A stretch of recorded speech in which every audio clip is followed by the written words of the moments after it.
And just like that, welcome to your much needed Monday decompression time here on the Long Box Punk. That's me. I'm Chris, and I am joined on this episode by Austin Lights. I appreciate you, Austin, for hanging out with me, making time on a Monday post campaign.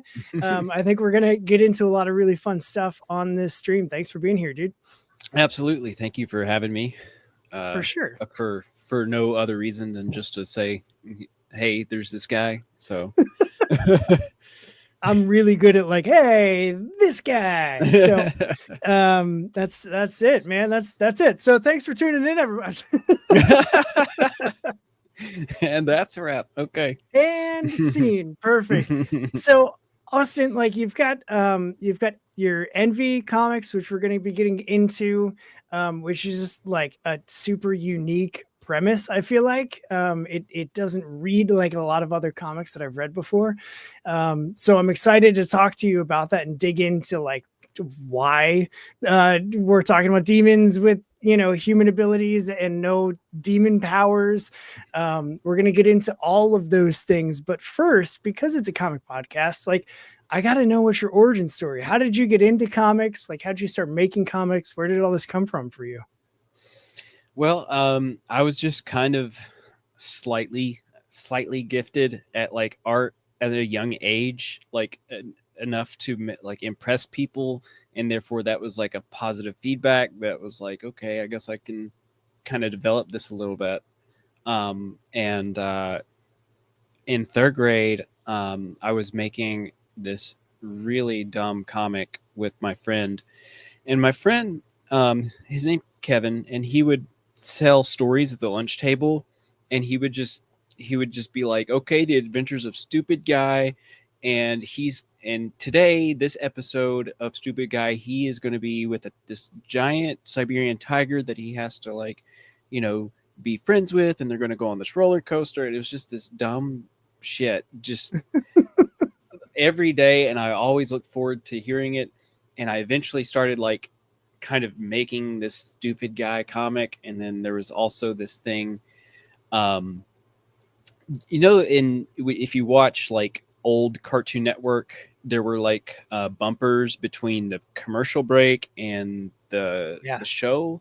And on one Easter, one of them was this chimpanzee that was like in an Easter bunny suit, and for some reason at third grade me was like, wow, this thing is hilarious, I gotta tell them about this. And I did, and of course third grade us were like, this is hilarious, we gotta do something, so we started making the Easter monkey comics. For like a month or two. I don't know what happened to those. They could have been in the garbage, I don't know. But yeah, that was a lot of fun, and I never captured that fun again until about 2019 when I was in college. I was like, oh, this webtoon thing, I can like just post to this like it's YouTube or something. It's not really like a no strings attached kind of situation. So I'm going to give that a shot. And I got probably all of 5 views, but I was like, wow, this is cool, I actually did this. And so I kept just trying to develop that over the years, and eventually I've dropped webtoons as a platform, but I still do make webtoon like kind of posts on my website. All my comic is available to read in its original state. I do remaster stuff for print and kind of touch it up in different ways. But yeah, about 2 or 3 years ago, I got my job back at a gym, and I get a lot of downtime to just work on my comic up there. It's really hard. It's not paying the most, but at the same time, I feel like it's such an investment to be able to get paid a pretty decent amount and do my comic, in that time up there. So that's kind of all of, skip a few things here and there, but that was kind of the origin story. That's awesome. Yeah, there's definitely something to be said about having a job that enables you to have downtime. Because I have plenty of friends that are just like constantly running and their inbox never gets to zero. And I just, I can't function like that. Like leaving much work on the table every day, like that just stresses me out. So I similarly have a job where I'm not super stressed. It doesn't pay incredible, but it pays enough, right? Like I can pay my bills. I like work from home, which is fantastic because half the time I don't shower until like my lunch break, which is wonderful. And like I roll out of bed and I take the 7 steps from my bedroom to my office and I start working. No gas. Yeah, like, I logged on late one day and they were like, "What are you doing logging on late?" And I'm like, "Sorry, there's a traffic jam in the hallway with all my dog's toys." And they were like, "Can you please be serious for a second?" I'm like, "No, I really can't." No. But there's something to be said about like seeing the opportunity for what it is of like, yeah, I'm working and like I could have a better paying job, but I get to do this really cool thing at the same time. And so like those of us that find that weird balance, like it's just like yeah, I get it. I like say less, friend. I understand. It's so like go ahead. I was just gonna say it's just so it's an investment that, to be pretty like elevated in comics, in the industry of comics, it takes years and years. So to kind of, I think that being able to do what I do and work on it at work is kind of an acceleration button to like also because I get to work on it for hours up there. So that's hours I don't have to spend at home. There are hours I spend at home to do this, but it's not. It adds up to be much more. And when you can condense those hours, your 10,000 hours of mastery into a smaller time, that'll kind of help accelerate. And it's just such a blessing to have that. Yeah, that's cool. It's for sure like the compounding interest. Look at us using all these corporate terms, like the return on investment that you're getting from that. Your ROI is outstanding, top notch. Keep it up and to the right all the time. But so it's really timely that I'm talking to you today because I was actually the stream last night. We like webtoons came up and like the vertical scrolling comics and the format of that came up, and because I read analog like print comics, standard like left to right whatever for 20 years before I ever discovered like, oh, you can do this online too. Like my brain, when I thought like I want to make a comic book, never once thought about a vertical scrolling comic. Like had you read web comics before, or like am I overthinking as I do with like the formatting for vertical versus in print? Because then turning that vertical scrolling into a print book, like I want to get into that too. Like how do you do that? Well, when I first started, it was intended to be strictly for webtoons, and I was trying to go to conventions and get people interested, but for whatever reason, this free app and this free availability to read the comic was not clicking with them. But for me, I had been reading some webtoons for about 2 years, maybe just a year, before I had decided to do it. So I had found some cool indie stories. Like I was into Marvel. I had been following Silk and Spider-Gwen and an occasional cool Wolverine cover. I just was not invested in those though. I just didn't. I'm just like, read the story once. You don't got to read it again. You don't got to get all this 10th reboot decades later. So Yeah, I loved webtoons because I was like, wow, these indie stories are really cool. Like this one called Seed is about artificial intelligence and is trying to befriend this girl, and this girl doesn't really understand how to deal with it, but her grandpa's in on it. There's this conspiracy behind the scenes. Oh my gosh, this is so compelling. And there's just cool stories like that. So yeah. I was like, well, I'll give it a shot. And I ran into this podcast called Comic Lab, and it is hosted by these two veterans of webcomics.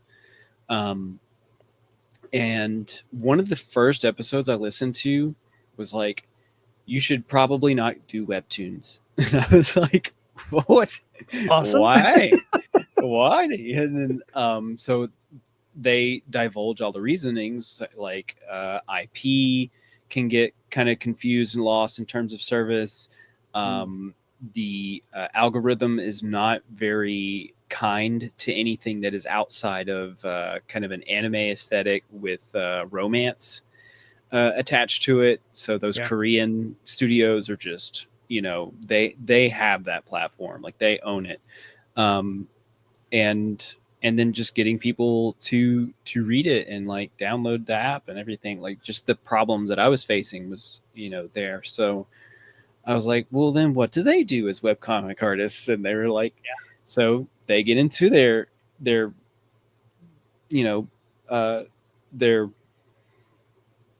whatever word that's not coming to mind, their methods.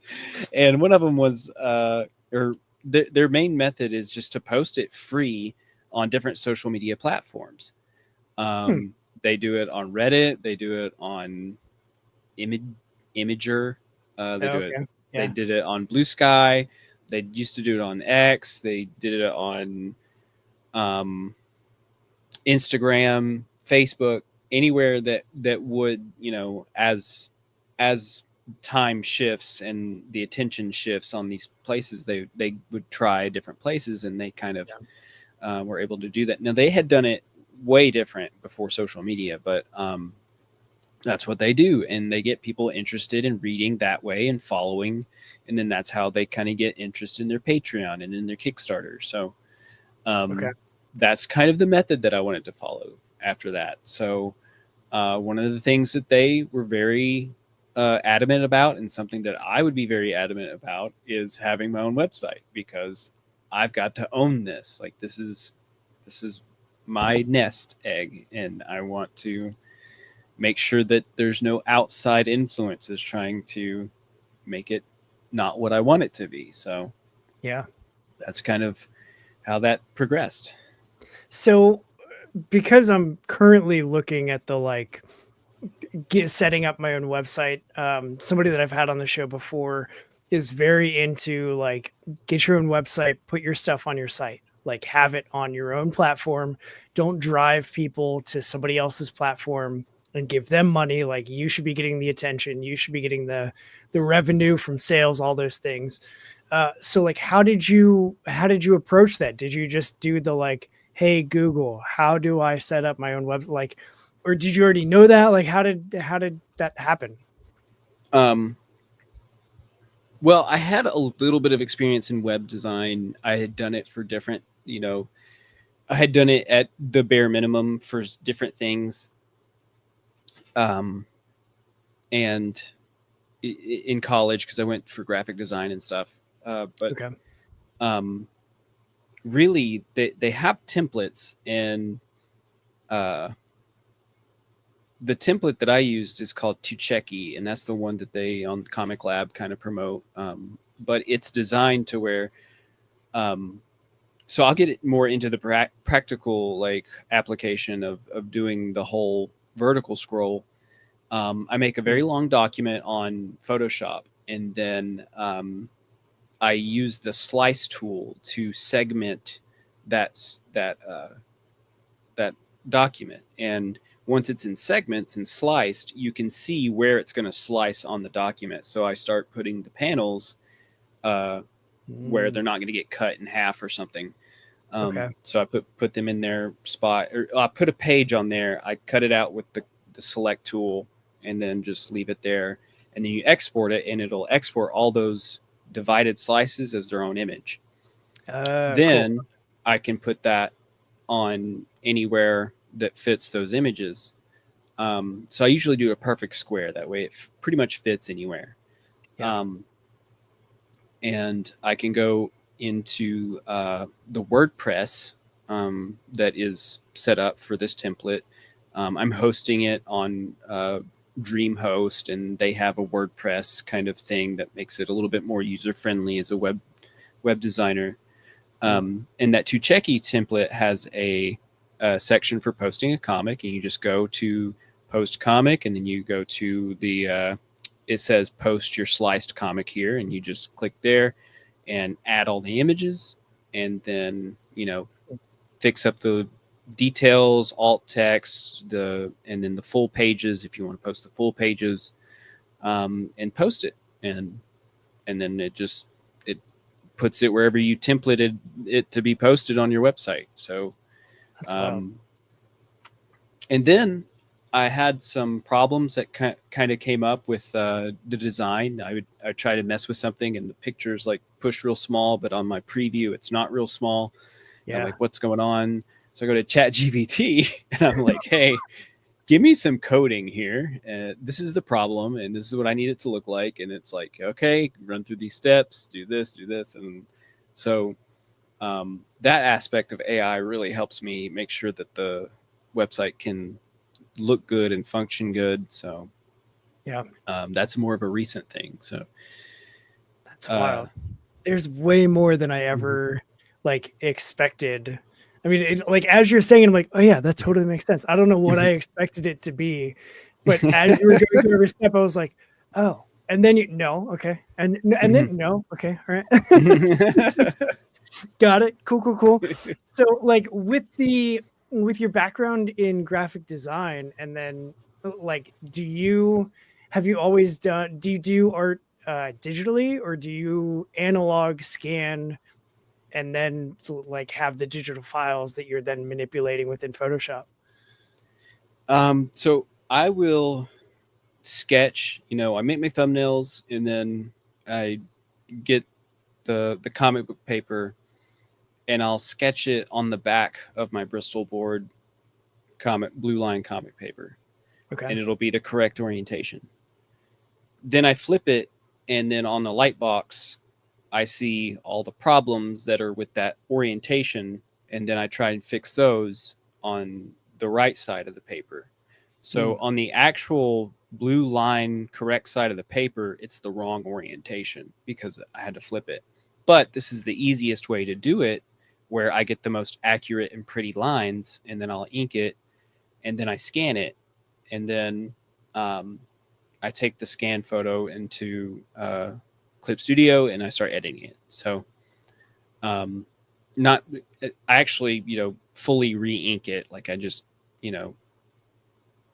new layers, new everything. Sure. But that way I have an inked piece that's the original art, and then I have the final piece for the comic. And those ink pieces can go for 150 or 200 at a con or something. So yeah, it gives and you then it also table. Yeah, and the primary reason that I even do it in traditional media is because I get an energy with that initial sketch that is hard for me to capture digitally. I just don't have I don't know, maybe it's lack of practice, maybe it's in my head, it's placebo or something, but when I use traditional media, it's like, wow, I feel more in this, and then in Clip Studio, I make it pretty. Yeah.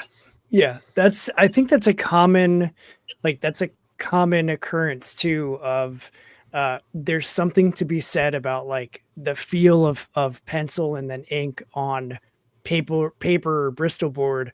Like there's something about the way that feels, that as nice as digital can be with like manipulations or tweaking things, or like, whoops, I'm gonna triple tap and get rid of that thing. Like there's something to be said about just having traditional like pencil and ink on paper art. Like I've tried the digital thing and I'm just like, A, I don't know how to use any of those programs. So like, I don't know why I'm even trying. And then B, it just like, I much prefer the feel. I can't get used to the feel of like a Bluetooth pencil on a tablet. Like I just can't, it just never feels the same as, you know, the pencil on the paper. So I totally get it. And I think that's a very, depending on when people start getting into drawing and art, I think there's probably a marker at some point. I don't know what that year is, but like anybody after like 2018, they probably just started digital and have only ever done that. And then anybody before that, it's like, no, give me the paper. Like I want to, you know, I was the kid in school that was like, I would get in trouble because I would pencil doodle in my textbooks, like in the margins. And then before the end of the year, I had to like go back and erase everything because otherwise I had to buy the book. But it was like, it's an absent-minded, and part of that's ADHD where I'm like, I have to do something all the time. And the other half of it was just like, it's just more fun to do that. So I totally get it. And I think that that's interesting that you pencil on the one side. So is it hard? I guess it's like using a different part of your brain to then be inking things in the reverse. Like, does that affect like how you draw things the first time? Well, I'll pencil it again and then go over and ink it. Oh, got it. Okay. So you're like doing the roughs on the backside and the like thumbnail layouts, and then you're getting into the actual like blue line pencil work and then inking on the, but it's still reverse from how you initially did it. So do you do it when you do the roughs on the backside? Is that the way that it eventually reads? Or do you like once you flip it over, do the pencils inks, scan it, do you then flip it again? So that that's when I flip it. Okay, got it. Okay. It's again in Clip Studio, because then I'll double flip it. And so I'll again see any weirdness, you know, that you don't see when you're looking at it, like, you know, you had been for hours or an hour or two. So that's a lot of the reason why I do it traditionally initially as well. So it pays off to do that. And I've done it to where I had just made the thumbnail and then I took a picture of the thumbnail and then just put that in the Clip Studio Paint for like a time crunch. But that's not my preferred way. Now they did turn out pretty good, but I don't think they turned out as good as, you know, taking a little bit more time with it. So yeah. There is that whole like it you can tell when anything is taking time to do it, and that goes for like anything. Like it was dumb. I was cutting my like uncle's grass. And the days that I was like, I just need to get this crap done. Like, I don't give a shit. I just want to be home. I shouldn't have to cut this crap. Blah, blah, blah. And I would like run the yard. And then I would look at it. I'm like, God, that was awful. And then if you just slow down, it's like, oh, you give the machine time to do its thing. And like, you just got to slow down sometimes. And I still struggle with that with a lot of stuff. But there's definitely value to be had when you do it the right way the first time, as it were. So do you know, are all of the books that you work on the like black and white grayscale like Envy is? Well, I mean, so far I did do, I just want to do a little shout out for Brian Brandow. He is doing a Halloween horror pinup project on Kickstarter here in the coming months. And I did do a Medusa project, and you know, I did that in full color. But it's just an extra. There's several things about doing color that I'm not. It's not appealing to me. It's an extra layer of hours that I have to spend on a page, and it's I don't know. I enjoy my black and white and my tones, and I don't know. I feel like there's a little bit more grit to it when I do that, and that's what I want in my stories. In that translation is some grittiness. So I do enjoy doing color when I do get to kind of play around with it. I think my issue number 3 cover came out pretty good, better than most things that I've done. So I think it's improving the more I get to do it. But it's just a little bit extra. And there might be comics in the future that I want to do with some color. And hopefully by that point, I will be well off enough that I can hire a colorist and hire somebody else to do that. Because it's just not something that is high on my radar to be really good at. Yeah, that's super. Like, there's a reason that colorists in comic books are like their own specialty. And I know zero about color theory. So like, if I did anything, it would just be like Sharpie and pencil, maybe to get grays. That's probably about it for me.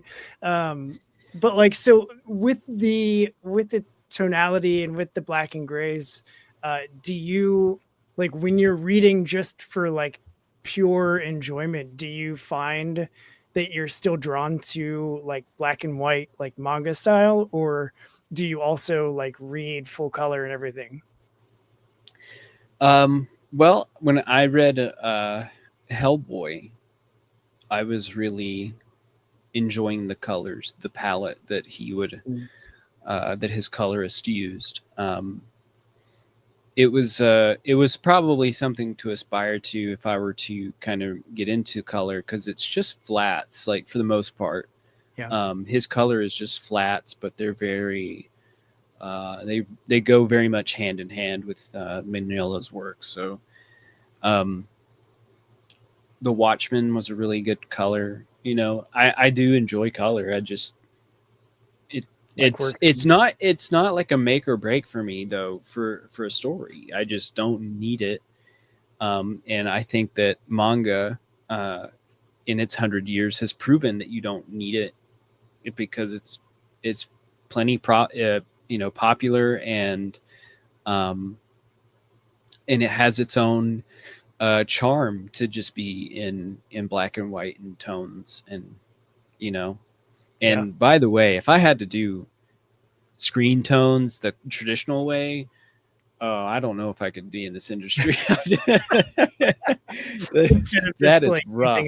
Do you just have like a brush for the textures and everything that you use?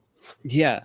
You can turn a layer in Clip Studio Paint. You can turn the layer into a tone layer, and whatever you put down will be in a grayscale matching, whatever part of the color you put it in. Now, the drawback to that is I want color tones every now and then. I want to make the tone blue, and it just be dots of blue, but that's not how that layer works. I'm sure that they have a method, or there's a brush pack or something that I could get for that, but I just haven't needed it that bad. So yeah. No, that's see, and like, I followed probably 30% of what you just said. I can be honest, it's fine. I'm not the smartest guy in the room ever. That's why I like doing this show. And also, like, I have to pop in my collaborator Chris here. Like, he does the analog, initial, like, pencils, inks, line work, all that stuff. And then for our first book, he did everything analog, like coloring, lettering, all the things. And then was like, I'm going to try digitally coloring. And then did that. And he was like, holy crap, this is way more efficient. Why haven't I been doing this the whole time? But I love, like, this is why I love talking to people that make all different types of books, because they'll, like, the scan the like flip, scan and flip. I think that's the right number. We can say it is, right? Like I had never heard of that before. And once you said it, I was like, oh no, that does, like, I just got a light box today from Amazon because I had a gift card. Because, you know, I'm not going to give more my money to Bezos, but I'll give him gift cards that I earned from stupid apps on my phone. But I got the light box, and I'm like, well, shit, now how do I use it? Like, what? So I have to print off like other people's pencils because I want to practice inking because I like doing that. You know, just to get a feel for like what other people's art styles are. And because by myself, like I can't create those kind of images. Like that's just not in my repertoire, and that's fine. Like I'm totally fine doing that. But I still want to be able to have fun, like inking some Savage Dragon or, you know, some X-Men or whatever. Like I think that'd be fun to do. And so I was like, well, I'm gonna, because this is what I always do. I buy way too many things. Like I gotta have all the tools in my toolbox first, and then halfway through, I'm like, shit, I didn't need that. So no. I might not need that at all. But here I have it now, so I can do it. You know, so yeah, it's a good tool to have. Like if if you're in the industry and you don't have a light box, there are some things you're missing out on.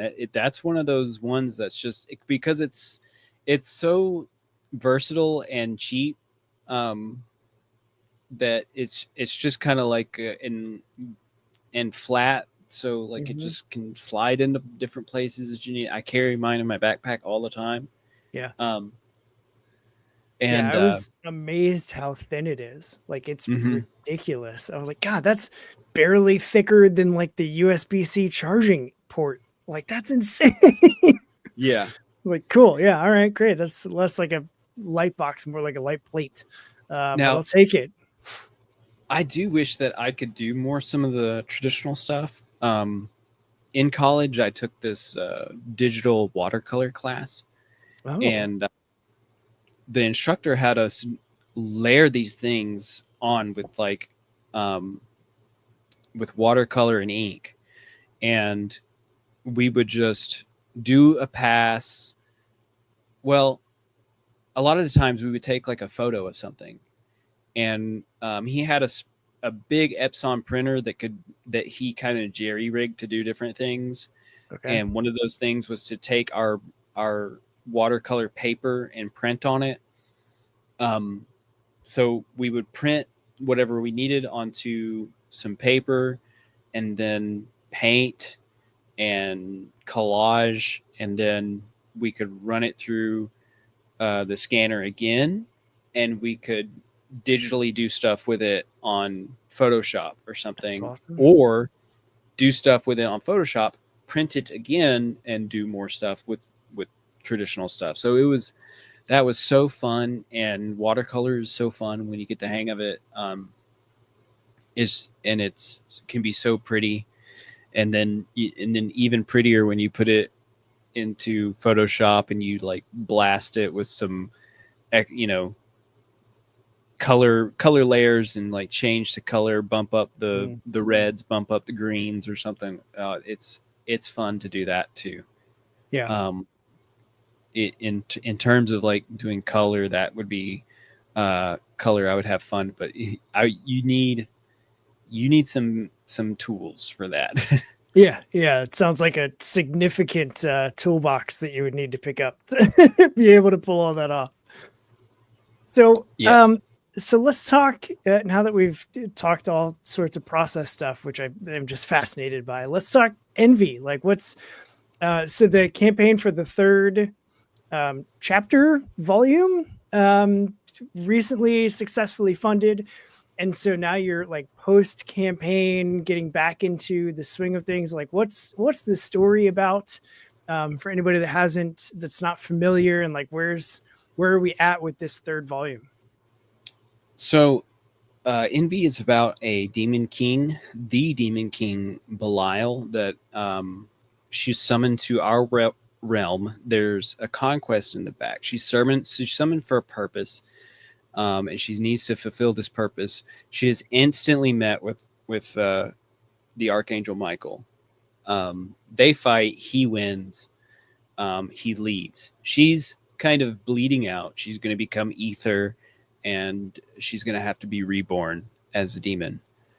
The summoner druid Fritz comes up, and she's like, "Hey, we have a pact, and why don't you just my pact be that you're a human, and then you don't have to perish, and you can carry out our pact, fulfill it, and then I get all the power that I was promised." So they do, and now Envy gets stuck as a human and has to understand now that she has like a corporeal form that has like a rib cage inside of it, and there's like lungs and things that are moving inside, and she has to breathe, and then she has like these emotions where she's like, I kind of have like a relation now to these humans because I am one. I'm hungry, I'm angry, I'm sad. All these things kind of have to happen. And she has to kind of understand some of the core principles. Like in issue number 4, she's facing bravery. She has to be brave for her, development as a human. And she has to learn, what telling the truth is. Like that's something that's so simple but very hard for most of us, is just to come out and say a truth that's kind of like a secret. And that's going to be kind of the penultimate, whatever that moment for her. But every time she kind of unlocks a core thing, she can temporarily get her powers back.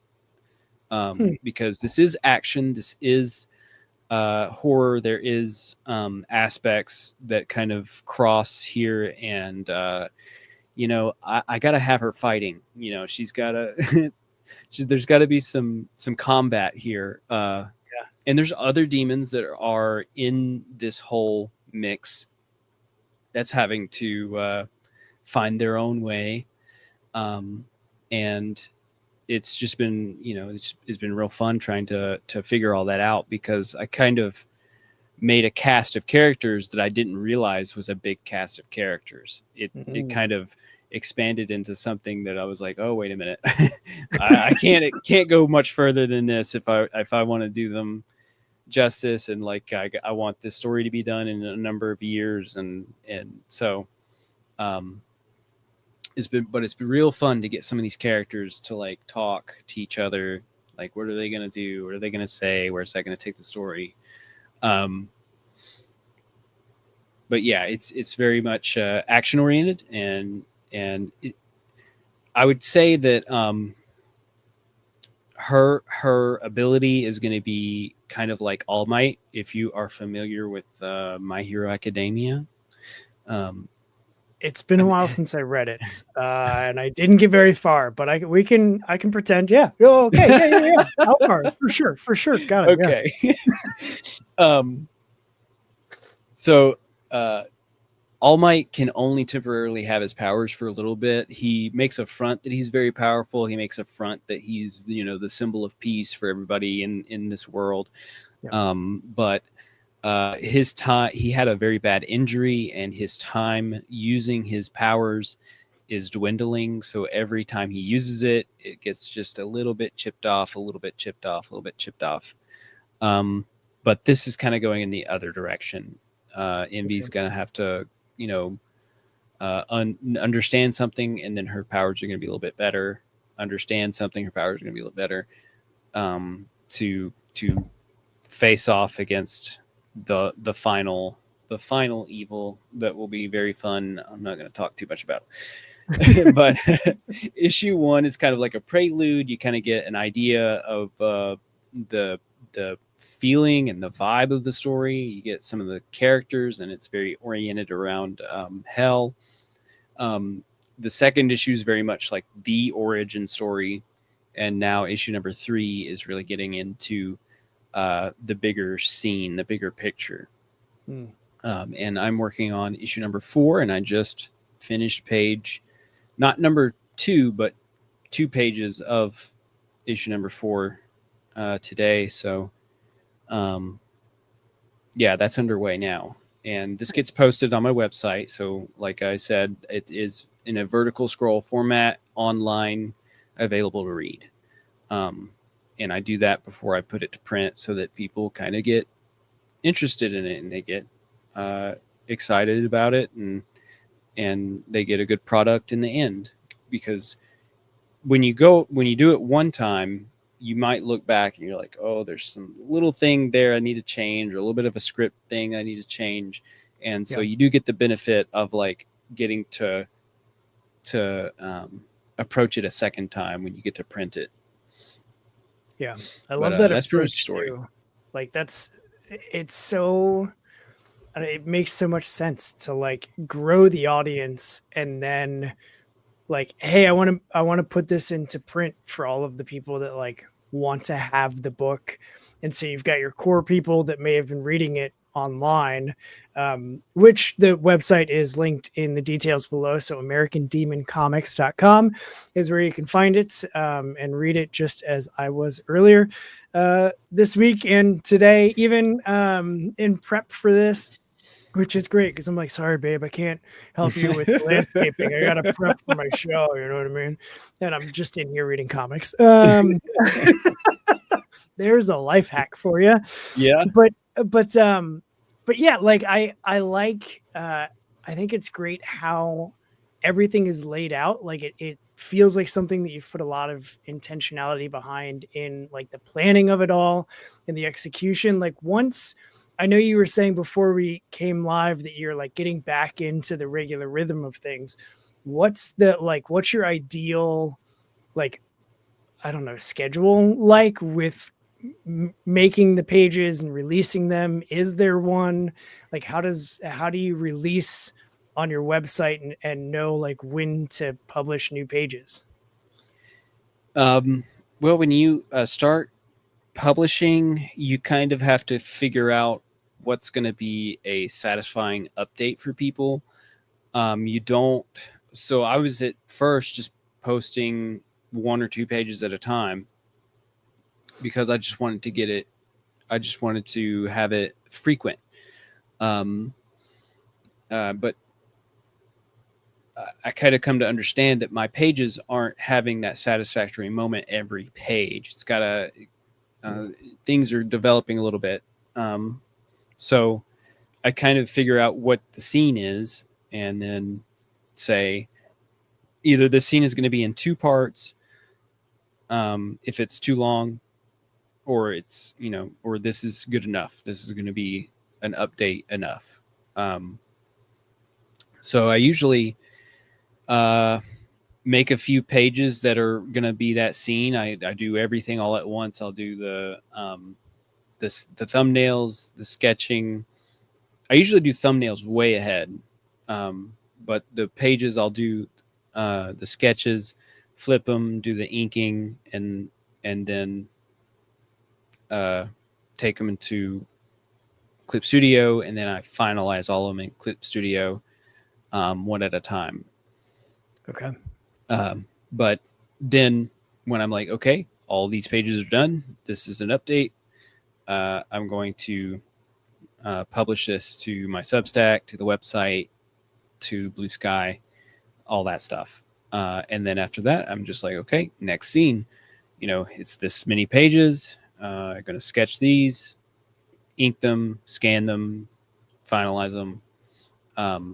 So that's kind of the rhythm. I don't really have like a day-to-day plan on how I'm going to do that because the gym can just be busy one day and I just might not barely work on anything. And so typically I kind of have like, well, in a week I can get 2 or 3 pages done. Okay. So if I'm behind that, I need to do more. If I'm ahead of that, great. But I don't have enough of a following right now to have like a Patreon. But I plan on when I get a Patreon, I'm going to have to be 2 or 3 updates ahead at all times so that they get, early access to the updates and they get the behind the scenes of the updates. And, and I'm not like I'm not dwindling on their Patreon pledge, sort of say. But that's probably years in the future. So right now, just kind of get people excited about the Kickstarter. I'm going to approach this next Kickstarter way different. I kind of like foresee when with these last two Kickstarters, I was like, okay, in about a month, I'll be ready to do the Kickstarter. So I'm going to go ahead and start getting it built. Yeah. Month and a half.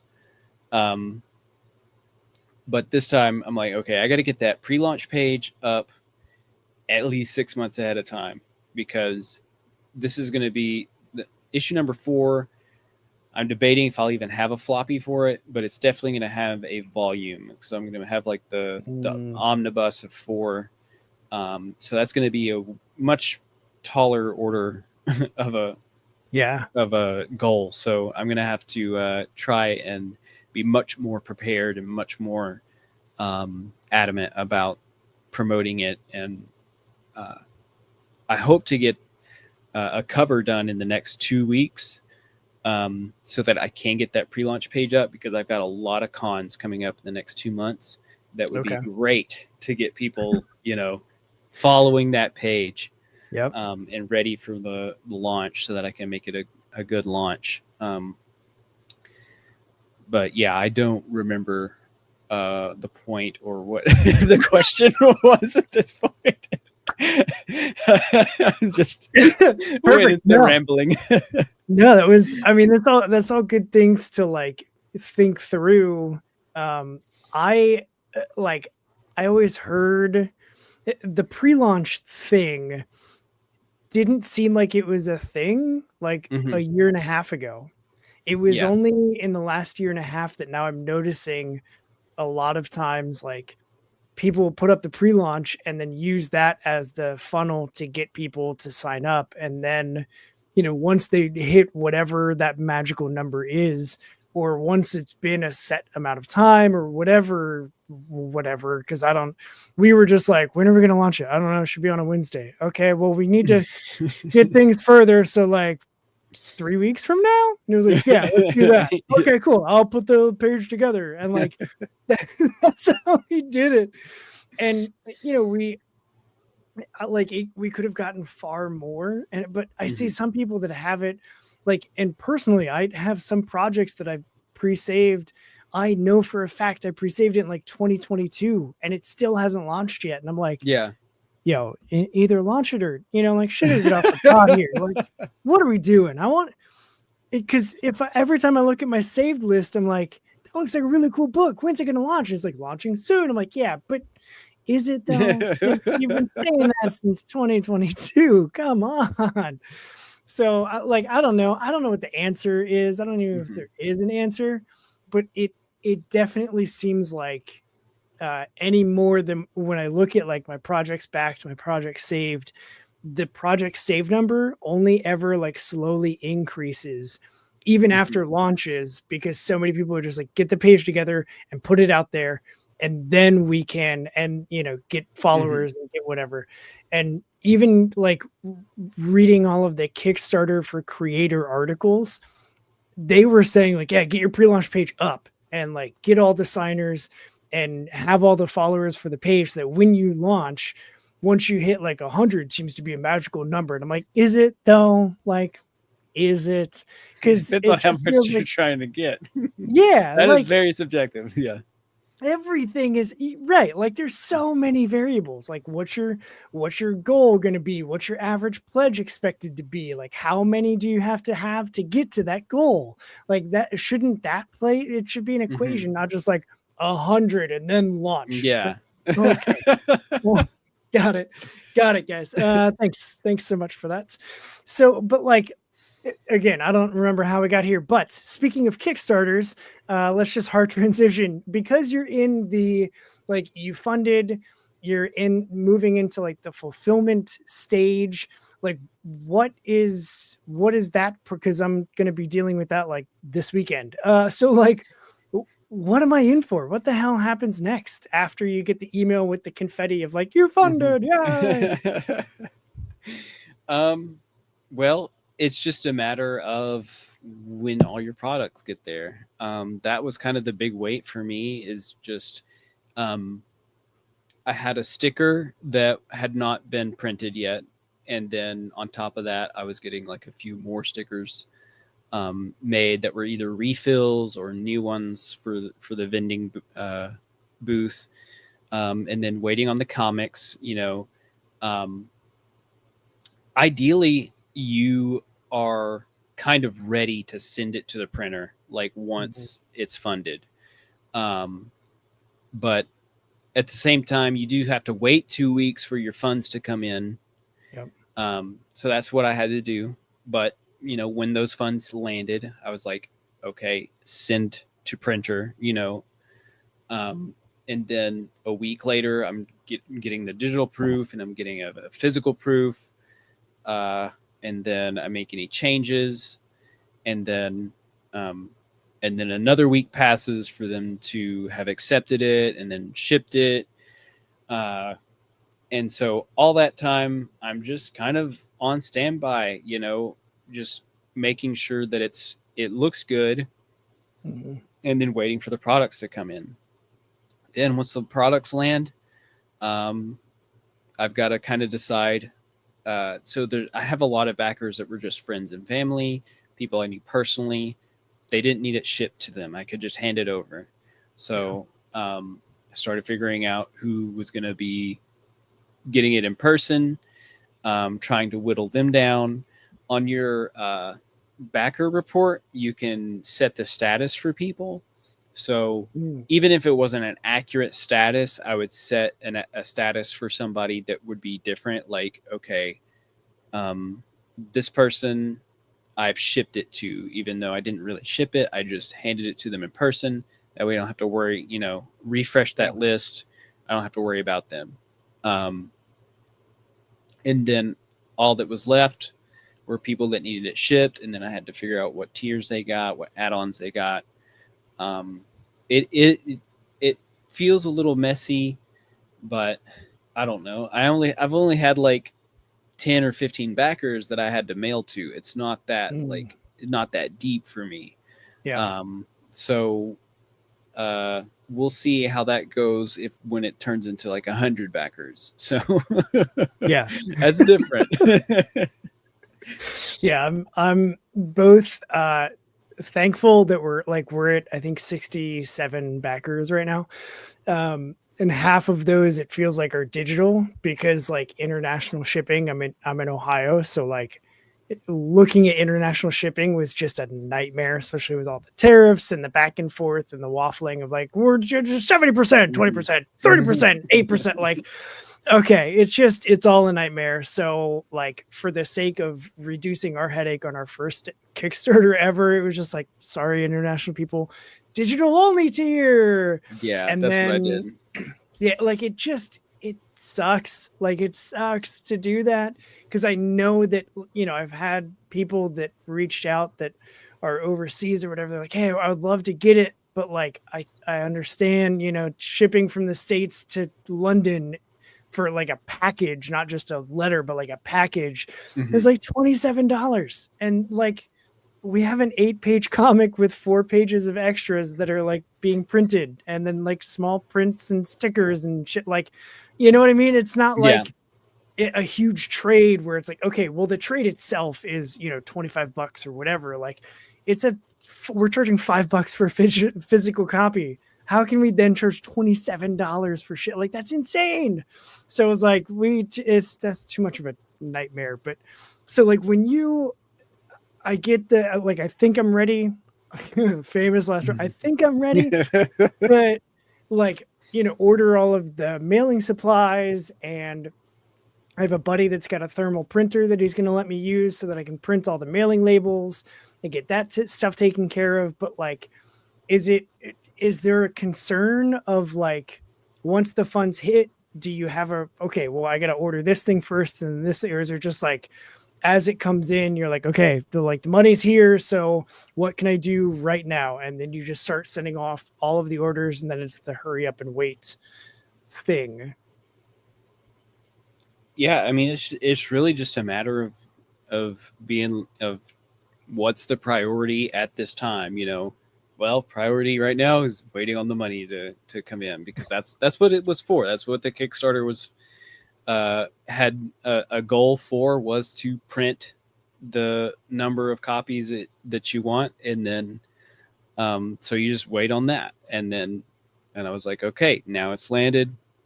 Got to send in the sticker proofs. I kind of factored in like, okay, this is how much the comics cost. How much do I have to get other things for the business? Yeah.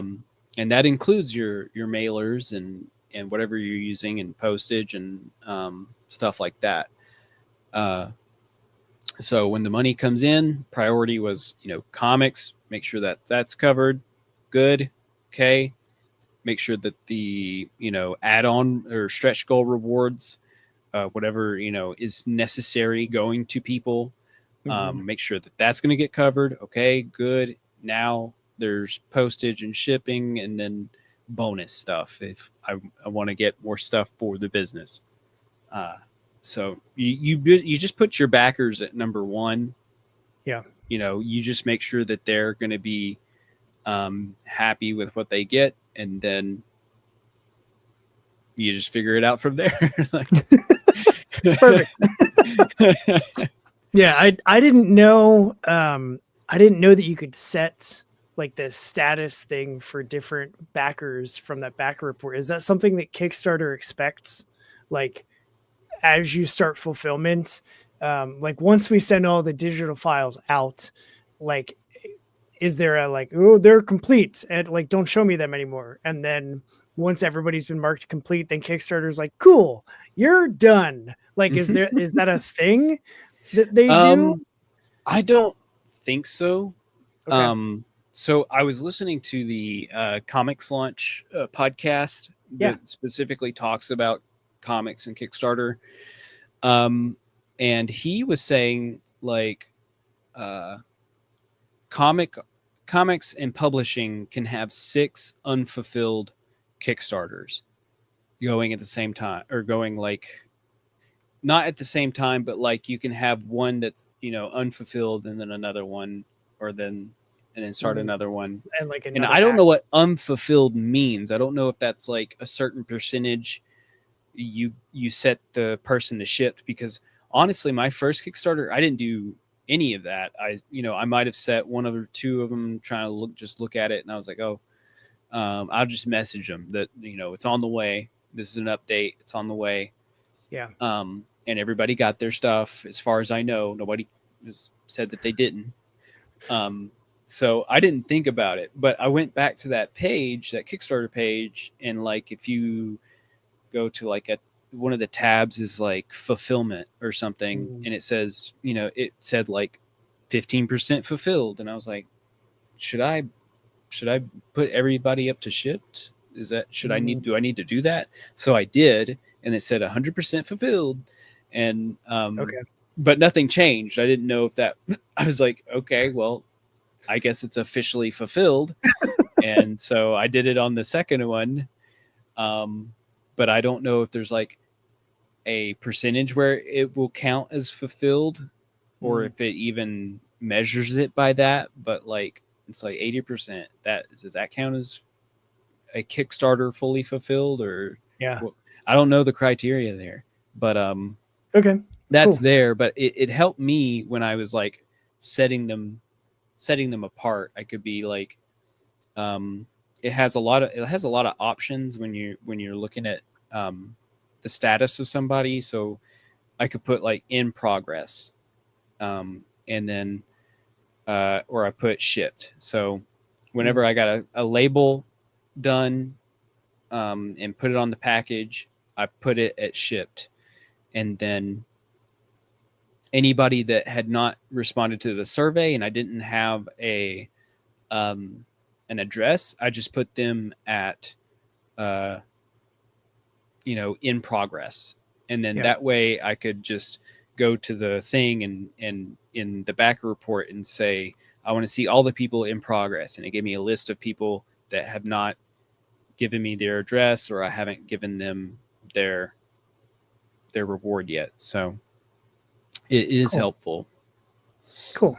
Yeah, that's like my brain now is, oh my God, we finish on Friday. Like, what are we about to do?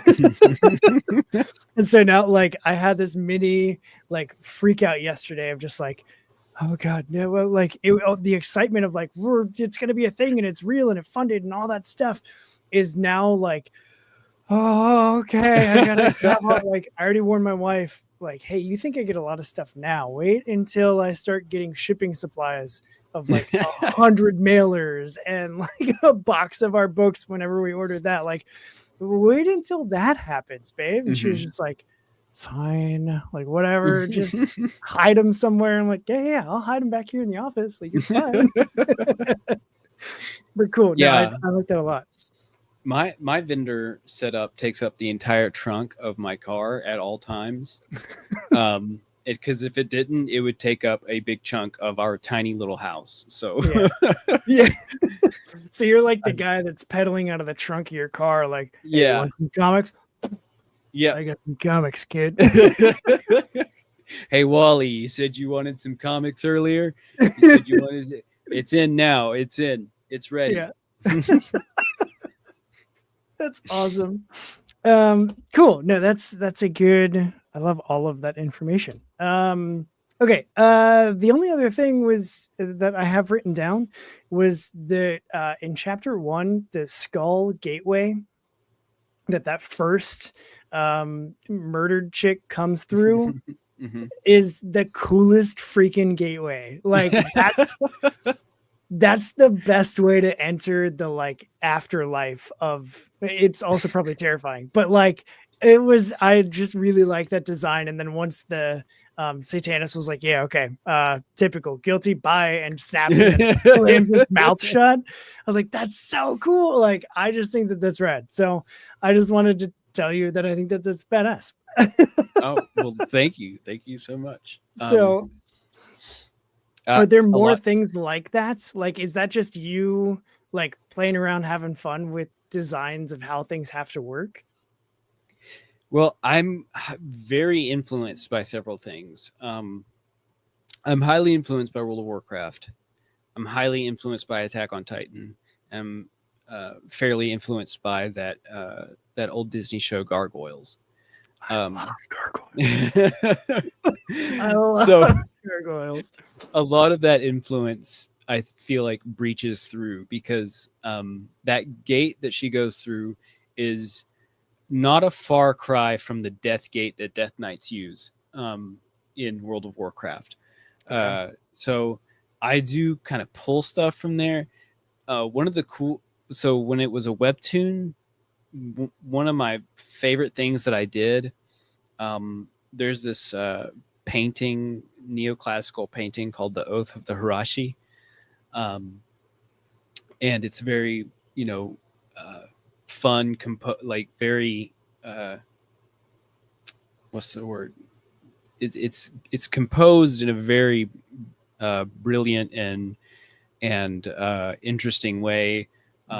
The Roman father is holding up the swords, and 3 Roman knights are saluting to it, and in the background are some of the women and children in the shadows, as these men are praising the valiance of going to war, and then but the women and children are kind of like a little bit in fear because they're like, oh, they're going to war, like we need them. In the webtoon, I kind of posted it up the same way. Envy is holding up her staff. This death gate is obeying her, and trembling in the background is Jenny before she gets thrown in. And I kind of wish I carried that through. It didn't really call for it in the remake. It wouldn't translate the way it did as for a webtoon, so I didn't do that. But that's some of those things are really fun to do too. Just kind of doing. I'm not a big homage person. I don't like to. I don't want to make my cover an homage of the 600th Wolverine holding up his claws again. Yeah. every now and then I kind of want to subtly put something in there that's a callback to one of my favorite influences. That's cool. I think like it's super true. The whole like everything has some bits of some other art form that influences it. Like the more that I am just exposed to other art forms and more art, the more that I suddenly am like, wait a second, that's I've seen you like I have those moments almost like every week where I realize, I know why is that so familiar? And it's usually because it's, I dig into it now where I'm like, I have Google in my palm. Like, why am I not just learning all of the things? And so I'll like look up like how was this thing made? And then 9 times out of 10, I'm like, I knew it was something. But I'm that's me where I'm like, I know that's something, but I have no idea what it is. My wife will see, she does this to me all the time, and every time it pisses me off because we'll watch a movie or a TV show. There's somebody that just like casually walks in the background, like stops, ties their shoe, gets up, takes a drink of their drink, and then keeps walking. And she's like, that guy, did you see the guy that just tied his shoe? I'm like, no, what are you talking about? She's like, was he in the background? She's like, yeah. But he was also in the episode of Law and Order where the guy gets crushed by the train, and I'm like, what the hell are you talking about? Like, I have no idea. And then he comes in that scene and ties his shoes. And then it goes off screen. He's the designated shoe tie guy. Like, that's just his credit name now. And if you look at his IMDb, I'm like, how do you even know his IMDb? And she's like, well, yeah, his name is Nathan Harowitz. I'm like, what are you talking about? She does that to me all the time. And I'm just like, okay. All right. Yeah, I bet you're right. Like, I don't even question it anymore. There's a lot of times I'm watching something and I'm like, oh, this person's so familiar, but I'm not quite sure who it is. I won't say anything out loud. In my brain, I'm just like, God, they're so familiar. Yeah. And then my girlfriend be like, Rip. So she'll reference the name of the character that they are in a different movie. Yeah. And I'll be like, oh, that's who it was. And I'll say that out loud. I'll be like, oh, that's who it was. And she's like, yeah, that's who it was. And I'm like, yeah, I just didn't click. Thanks. Yeah, got it. Yeah, that's awesome. Well, so that's the end of my official notes, but I have 2 more things that I want to do. The first is we're going to pose and I'm going to take a screenshot, and I use that for the YouTube thumbnail to live on forever, mainly because it makes my life easier, is honestly what this is, but it's also fun to like post sometimes. I can't help but noticing that your screen and your image is very dark and mine is very bright. Can we do like a good and evil thing, except I'm the evil one and you're the good one? Where like you pose like a good like angel or something, and I pose like a menacing just to juxtapose the brightness. All right, let me. Perfect. And then I gotta face you this way. All right, there's my shortcut. 3, 2, 1. Yeah. All right, here we go. 3, 2, 1. Perfect. I love doing those. It's fun to have fun and like have creators that are also willing to have fun with it. That's great. So thanks for that. And then, okay, so the other thing is the thing that I warned you about before we came live, where I love doing this show because I get to talk to people that have all different walks of life, all different experiences, all different forms of art and influences, and yet we all have the similarity of loving and creating indie comics. And so one of the things that I like doing is to make sure that every creator I have on the show gets to have their authentic voice heard. So if there's anything you want people to hear from you directly, it could be like, hey, go to the website and read Envy because it's awesome. It could be something completely and entirely different that I have no idea what it would be. But the content doesn't matter at all to me. I just want to make sure that you've got some space to share anything that you want people to hear from you. So the floor is yours, Austin. All right. Um, well, this one is kind of a life lesson off the top of my head that is very intrinsic to what I've been doing. Most of what you do in your life, it may come off as like not important or not worth your time, but most things you do will inform and be a part of the next part of your life. So if you have never been into comics before and you want to get into comics, into making comics and you know, being a writer, being the full-fledged creator, being just the artist, whatever it is, you have lived your life up until this point doing stuff. That stuff will be a part of your development as a creator. It'll make your creation unique. It'll put your fingerprint into whatever you make. And if you are into comics and you have decided that this isn't the road for me, this isn't what I want to do, your methods and process to how you made comics is going to be translated into your future things that you do in different ways. And it may not be apparent, but it kind of informs what you do next in life and will become apparent when that time comes. But yeah, go to AmericanDemonComics.com and read Envy, and go to my Substack. Is the mailing list is on AmericanDemonComics.com. So if you want to sign up for updates to the comic, updates to doing a Kickstarter, offshoot stuff, like I'm a part of the horror pinup project that Brian is doing. So anything that I am a part of, you get to see firsthand. I highly recommend just signing up for the newsletter there as well. Perfect. And I've got all of that information right down below in the description. The website is linked. The rest of them just have the here's the the social media handle that you can easily just copy paste into whatever social network you use and find it and keep up with all of the things that you're doing. I'm definitely going to sign up specifically so that I get the updates about the horror pinups, because that sounds super fun, because I love horror. So also I love, is it Lust that has the like angry mouth on her chest with the spy? Oh, dude, that's sick. That's so rad.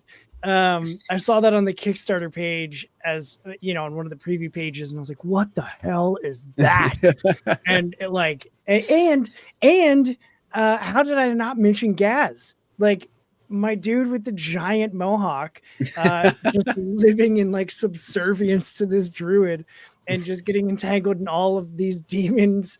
It's good stuff, man. I'm super into it. I liked reading Envy a lot.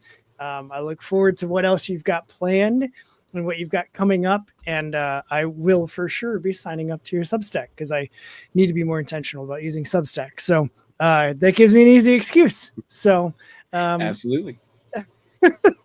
But dude, thanks so much for hanging out with me, getting into the weeds a bit with process and with Kickstarter fulfillment and all of those things. Those are the conversations that I love having, because I love blowing stuff up and examining all the little bitty pieces that make everything work and come together. So I appreciate it. I appreciate you sharing your time with me. And that's going to be it for this stream. We're done with all the things now. So awesome. Hang tight. Thank you so much. Absolutely, man. This was great. I'm glad you didn't forget. You would have gotten that email from me. Yeah. Like, what the hell is he talking about? So hang tight. After I end this, I got some logistical stuff for you. But for everybody else, Gary, I'm sorry that you joined right as we were ending. But thanks for tuning in, dude. But as for anybody else that's watching this or listening to this after the fact, this is the tagline time. Go do what's good for you, punks, and read some indie comics, because we are out of here.